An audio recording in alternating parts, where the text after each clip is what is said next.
ni kuhusu mkono wa kiroho. Kuna kitu kinaitwa mkono wa kiroho.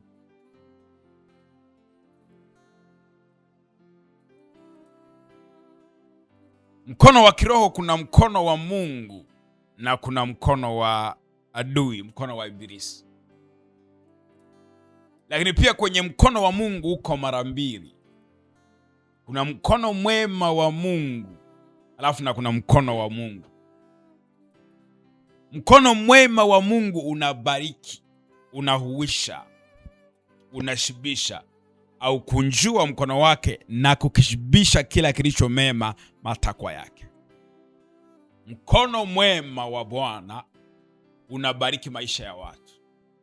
Ndio maana ukisoma vitabu vya Nehemia anasema, naye mfalme akanipa kama mkono mwema wa Mungu ulivyokuwa juu yangu. Kwa hiyo mkono mwema wa Mungu unabariki maisha ya watu. Mkono mwema wa Mungu unabariki mioyo ya watu. Ili kuna mkono wa Mungu ambao unaharibu vitu, unaadhibu. Ndio maana Daudi akasema, ni heri kuanguka katika mikono ya Bwana, maana kuna rehema.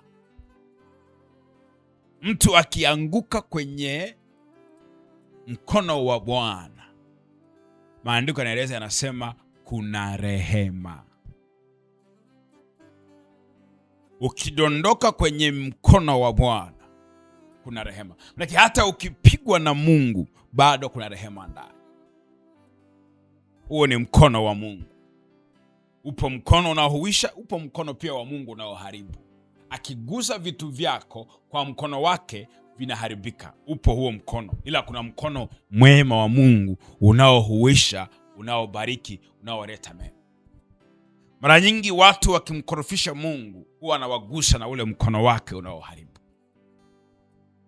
Lakini pia kuna mkono wa shetani au mkono wa Ibilisi, ambapo akigusa vitu vyako kwenye maisha yako, akigusa vyanzo vyako vya mapato, vinaanza kuharibika. Na huu watu wengi wamezoea kuita mkono wa mtu. Nasikia mtu anasema, hapa sio bure, kuna mkono wa mtu. Hilo neno mkono wa mtu ni mkono wa adui, ni mkono wa Ibilisi. Na hii mara nyingi watu waga wanasema, baada ya kuona mambo yameenda vibaya sana, au mambo yamejirudia sana, ndio watu akili zinaamka, wanasema hapa kuna mkono wa mtu. Na hii watu waga inawatokea. Kama ni maombi, mtu ameomba sana. Kama ni kutubu, ameshatubu sana, ametafuta mpaka dhambi za uvunguni, katafuta mpaka dhambi za kuwazima, lakini bado shida ipo. Baada ya hapo tamsikia nasema, hapa kuna mkono wa mtu. Watu waliokuwa na Yona walipopata matatizo, waliomba sana kwa Mungu wao, lakini bado dhoruba ilikuwa inawafuata. Baada ya kuomba sana, wakapata nafasi ya kutupa shehena ya mizigo nje ya merikebu. Maana yake ni maombi ya toba. Maana yake ni kutoa mizigo waliokuwa nayo, wakatupa mashehena ya mizigo kwenye maji, lakini bado dhoruba ipo. Sasa no, kuna mkono wa mtu. Ndio wakaitana sasa, wakapiga kula, waweze kujua mabaya haya yamewapata ni kwa ajili ya nani. Kwa sababu sio bure, kuna mkono wa mtu. Sasa hicho kitu kinachoitwa mkono wa mtu ndio mkono wa adui, mkono wa shetani, mkono wa Ibilisi. Sasa wengi waga hawautambui mkono wa adui mapema. Wengi wanautambua mkono wa adui baada ya muda fulani. Sasa nisikize vizuri, mtu wa Mungu. Kitabu cha Ayubu sura ile ya kwanza, mstari ule wa 7 na kuendelea. Ayubu sura ile ya kwanza na mstari ule wa 7 na kuendelea. Ayubu sura ile ya kwanza na mstari ule wa 7 na kuendelea. Maandiko matakatifu yanaeleza, yanasema hivi: Bwana akamuuliza Shetani. Bwana akamuuliza Shetani, umetoka wapi wewe? Ndipo Shetani akamjibu Bwana na kusema, natoka katika kuzunguka duniani na katika kutembea huku na huko humo. Kisha Bwana akamuuliza Shetani, je, umemwangalia huyo mtumishi wangu Ayubu? Kwa kuwa hapana mmoja aliye kama yeye duniani, mtu mkamilifu na mwerekevu, mwenye kumcha Mungu na kuepukana na uovu. Ndipo Shetani akamjibu Bwana na kusema, je, huyo Ayubu yuamcha Bwana bure? Huyo Ayubu yuamcha Bwana bure? Wewe hukumzingira kwa ukingo pande zote, pamoja na nyumba yake na vitu vyote alivyo navyo. Wewe hukumzingira kwa ukingo pande zote, na nyumba yake na vitu vyote alivyo navyo. Jana tulikuwa tunaomba kwa habari ya uvuli wa Roho Mtakatifu kwa ajili ya kulinda vyanzo vya mapato. Unaona argument ya Shetani, anasema wewe Mungu umemzingira kwa ukingo pande zote, yeye Ayubu, watoto wake na mali yote aliyonayo. Kwa hiyo maana yake vyanzo vya mapato vya Ayubu viko salama, ni kwa sababu kuna ukingo umemzingira pande zote. Kuna uvuli wa Roho Mtakatifu, kuna uvuli wa nguvu za Mungu ambao umemkinga Ayubu. Huwezi kuiba mifugo ya Ayubu, huwezi kuchoma moto mashamba ya Ayubu, huwezi kuharibu vyanzo vya mapato vya Ayubu. Kwa nini? Kuna uvuli wa Roho Mtakatifu, kuna utukufu wa Mungu ambao umezingira vile vyanzo vya mapato. Ni ajenda muhimu sana tuliomba jana na kuitafakari pamoja, na usiache kuiomba. Usiache kuiomba hii ajenda, usiache kuitafakari hii ajenda, kwamba muombe Mungu vyanzo vyako vya mapato vifunikwe na uvuli wa Roho Mtakatifu. Anasema hukumu, anazungumza, anasema hukufanya hivyo kwa ajili yake. Kwa ni jambo la heri, ni jambo la baraka, ni jambo la heri, ni jambo la baraka. Vyanzo vyako vya mapato viwe na uvuli wa Roho, vitakuwa salama. Shetani anashindwa kuharibu vitu vya Ayubu, vyanzo vya mapato vya Ayubu, ni kwa sababu Mungu amemzingira Ayubu. Tuendelee na ule mstari wa 11. 11 anasema, lakini nyoosha mkono wako sasa, ukayaguse hayo yote aliyonayo, naye atakukufuru mbele za uso wako. Maana Shetani anamwambia Mungu, una mkono wako mbaya ambao ukigusa vitu vinaharibika, ambao ukigusa vitu vinaenda ndivyo sivyo. Kwa Shetani anamshauri Mungu, nyosha mkono wako ukaguse vitu vyake Ayubu, tuone kama ataendelea kukusha. Kwa hiyo ule mkono wa Mungu unaoharibu vitu, ukigusa vitu vya Ayubu, ukigusa vyanzo vya Ayubu, vinaharibika. Twende ule mstari unaofuata. Endelee. Bwana akamwambia Shetani, tazama, yote alionayo yamo katika uwezo wako, lakini usinyooshe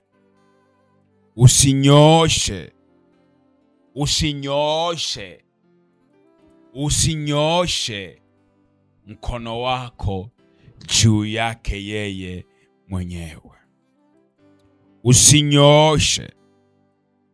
Usinyooshe mkono wako juu yake mwenyewe.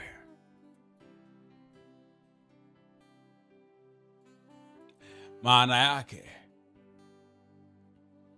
uvuli uliokuwa kwa Ayubu Mungu ameamua kuuondoa. Shetani anaruhusiwa sasa kwenda kuharibu vyanzo vya mapato. Adui anaruhusiwa sasa kunyoosha mkono wake. Ule mkono wa adui, ule mkono wa Ibilisi, uende ukaharibu vyanzo vya mapato ya Ayubu. Okay, twende pole pole.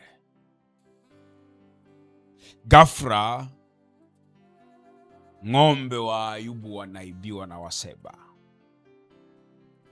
Ghafla moto unashuka kutoka juu mbinguni, unatafuna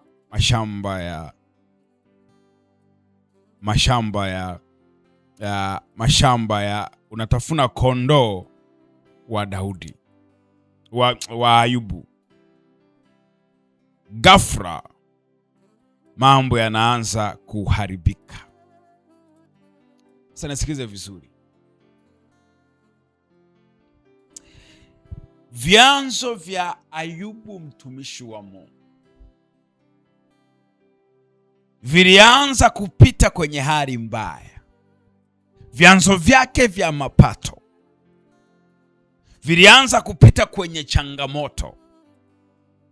Ni kwa sababu Shetani alinyoosha mkono wake kwenye vyanzo vyake vya mapato. Kampuni ya Ayubu inakufa. Biashara ya Ayubu inakufa. Chochote alichokuwa nakifanya Ayubu kinakufa. Ni kwa sababu Ibilisi amenyoosha mkono wake kugusa vile vyanzo vyake vya mapato. Kwa hiyo biashara yako haiwezi kuwa salama kama mkono wa Ibilisi utaifikia. Kampuni yako haiwezi kuwa salama kama mkono wa Ibilisi utaifikia. Kazi yako uliyoajiriwa haiwezi kuwa salama kama mkono wa Ibilisi utaifikia. Kwa hiyo vyanzo vya mapato,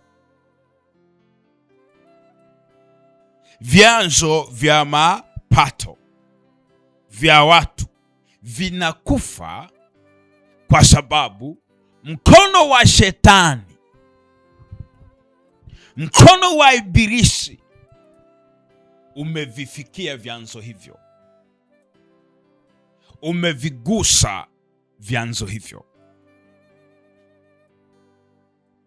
Na ni vigumu sana, watu wengi wanachelewa kujua ya kwamba hapa kuna mkono wa Ibilisi.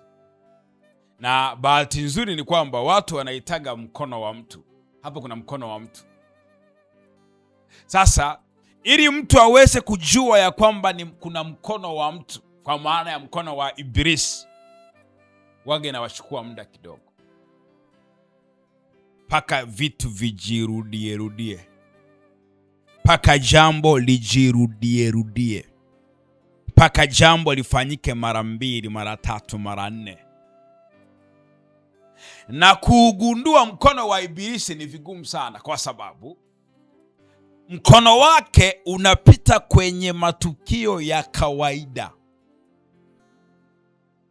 Mkono wa Ibilisi unapita kwenye hali ya kawaida, kwenye hali ya kawaida. Sasa labda nikuonyeshe mfano hapa afu uone kama kuna mkono wa Ibilisi unaonekana. Twende kwenye ule mkono wa ule mstari wa 14. Nataka uone vitu. Mstari wa 14, Ayubu 1:14. Nataka uone hapo. Ayubu 1:14 anasema hivi: mjumbe akamfikiria Ayubu kumwambia, hao ng'ombe walikuwa wakilima na punda walikuwa wakilisha karibu nao. Mara Waseba wakawashambulia, wakawachukua, wakaenda nao. Naam, wamewaua hao watumishi kwa makali ya upanga.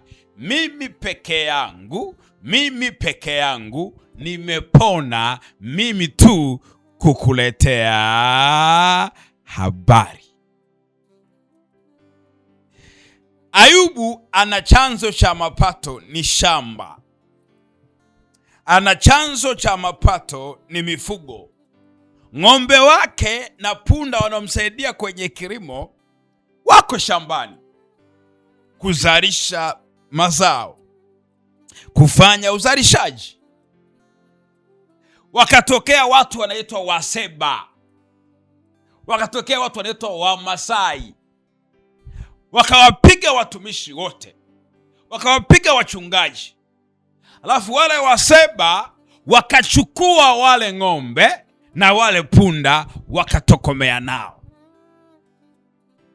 Kwa hali ya kawaida, wewe sasa unaenda polisi, unaenda kuripoti polisi kwamba jameni, kuna Wamasai wabaya, jameni, kuna Wamang'ati, jameni, kuna Wasukuma wa kutoka Katavi, jameni, kuna watu fulani wa ukanda fulani wamekuja, wamevamia wachungaji wangu na wamewaua, halafu wamechukua mifugo yangu. Kwa serikali naomba iingilie kati jambo hili. Serikali naomba iweke ulinzi. Wananchi tunaonewa jameni, utekaji wa mifugo umekisiri. Na utekaji huu wa kipindi hiki haufanywi na watu wasiojulikana. Hawa Waseba jamani wanajulikana. Tunaomba serikali ifanye 1, 2, 3 jameni. Wameteka mifugo yetu na wameua na watu.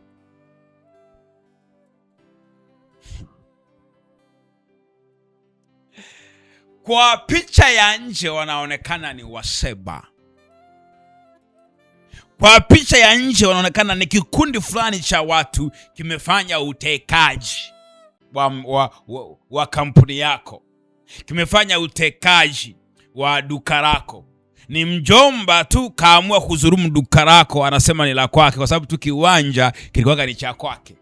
Ni Waseba tu, ni watu tu ambao wamekusanya, ni watu wenye nia mbaya, bila kujua ya kwamba kuna mkono wa Ibilisi ambao wameunyoosha kwenye vyanzo vyako vya mapato.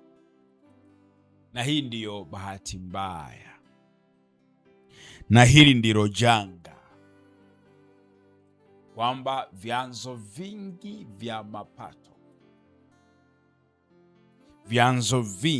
vya mapato, namna shetani anavyovivamia kwa mkono wake, anavyonyosha mkono wake na kuvigusa, hagusi kwa namna ya kichawi. Anatumia scenario ya kawaida. Wewe unajua tu ya kwamba kilichokufanya ukafilisika ni Waseba walikuja kuvamia duka lako wakaondoka na bidhaa. Ni Waseba walivunja duka lako. Wewe unachojua tu ni kwamba kwa nini ulifilisika ni driver alienda kugongesha gari yako akakimbilia Zambia.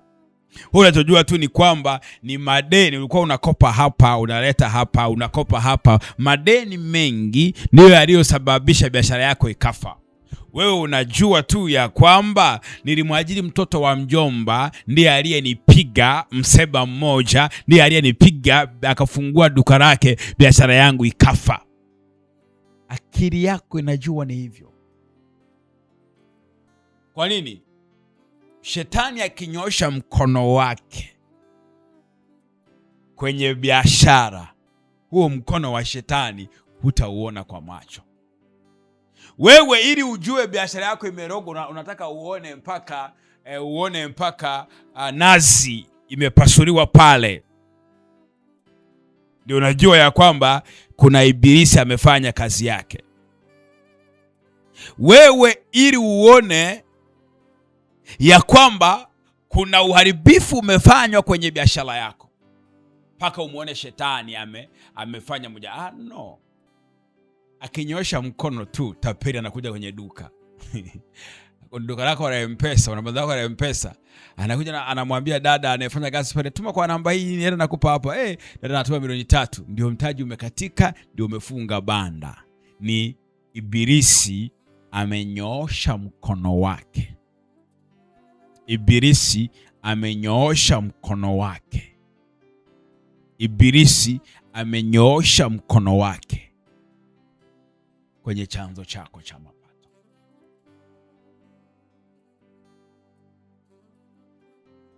Wewe unasingizia waseba.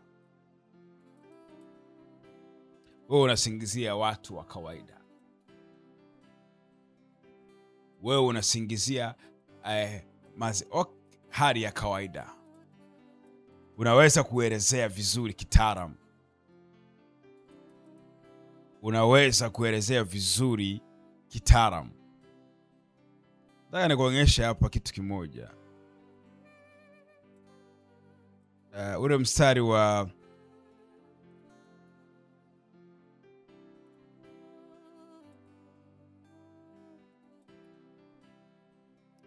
ule mstari wa 16. Uone kitu kingine. Anasema huyo alipokuwa akali akinena, akatokea na mwingine na kusema, moto wa Mungu umeanguka. Moto wa Mungu umeanguka kutoka mbinguni na kuwateketeza kondoo na wale watumishi na kuwaangamiza. Mimi peke yangu, mimi nimepona peke yangu kukuletea habari. Una maelezo mazuri kwamba vijana wangu bwana walikuwa wanachunga ngamia, kikatokea kimondo, kikashuka kile kimondo, kimepiga wale ngamia wameungua. Au ilitokea radi ngurumo. Unajua radi wage inatokea wakati energy ya umeme negative inapokutana na energy ya positive, inatoa cheche. Ile cheche ndio inatoka. Una maelezo mazuri ya kuelezea kwamba ilikuwa ni radi kwa sababu ya msuguano wa energy positive, na kilikuwa ni kimondo kilishuka.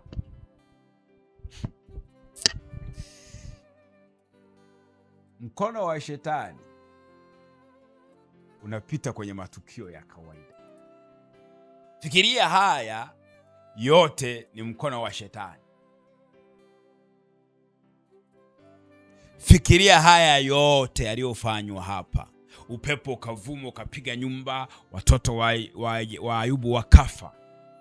Ni mkono wa shetani, ameunyoosha mkono wake. Wewe unasema ni upepo, tena upepo unaitwa Hidaya.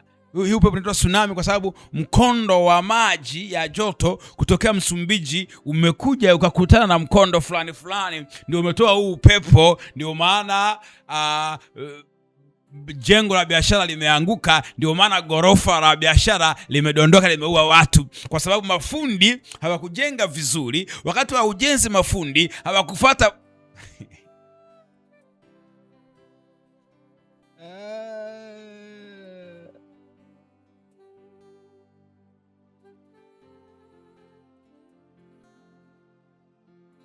Shetani akinyosha mkono wake kwenye vyanzo vya mapato,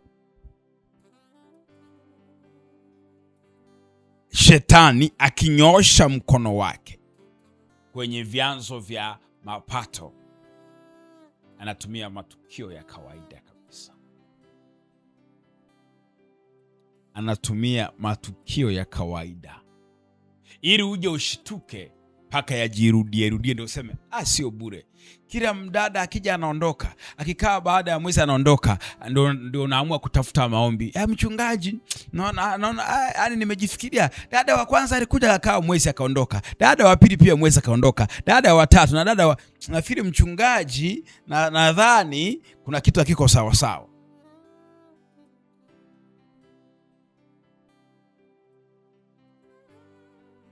Kuna mkono wa mtu. Kuja ujue kuna mkono wa mtu ulishaumia siku nyingi.